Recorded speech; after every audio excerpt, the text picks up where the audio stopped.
do que é pecado, o que não é, porque nós vamos ouvindo muita gente a pregar que existe uma lista de pecado, por exemplo, beber água fresca é pecado. Sim. Né? Então, só para tentarmos entender, não é? Nas suas palavras, o que é que significa, o que é pecado, qual é o significado do pecado? Beber água fresca é pecado. E pode ser pecado, Fly.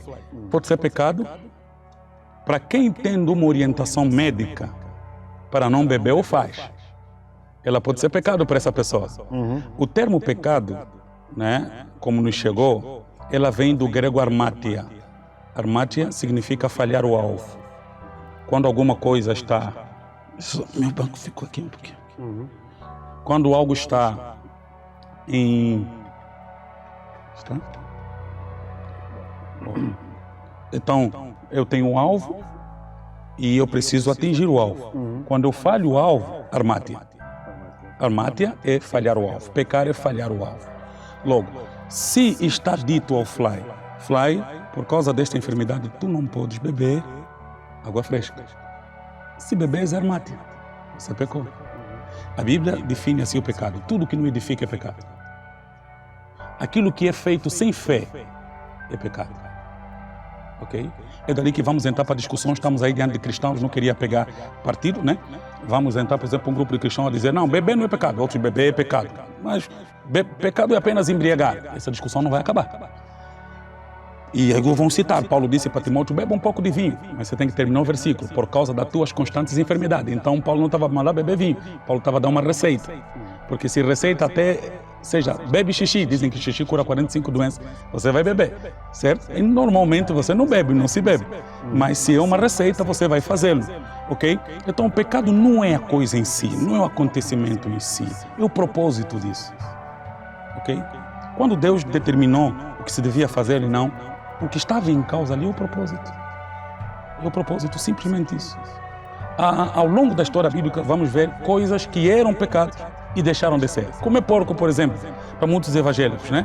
Aí, no Antigo Testamento, tinha essa proibição obtusa de que não se podia, né, comer alguns animais, mas Pedro tem uma visão e diz assim, não chame de impuro aquilo que eu santifiquei, agora pode-se beber. E Paulo diz, ninguém vos julgue pelo comer e pelo beber. Essas coisas acabam se perdendo pelo uso, ok? O exercício físico para pouco se aproveita, mas a piedade para tudo é proveitosa.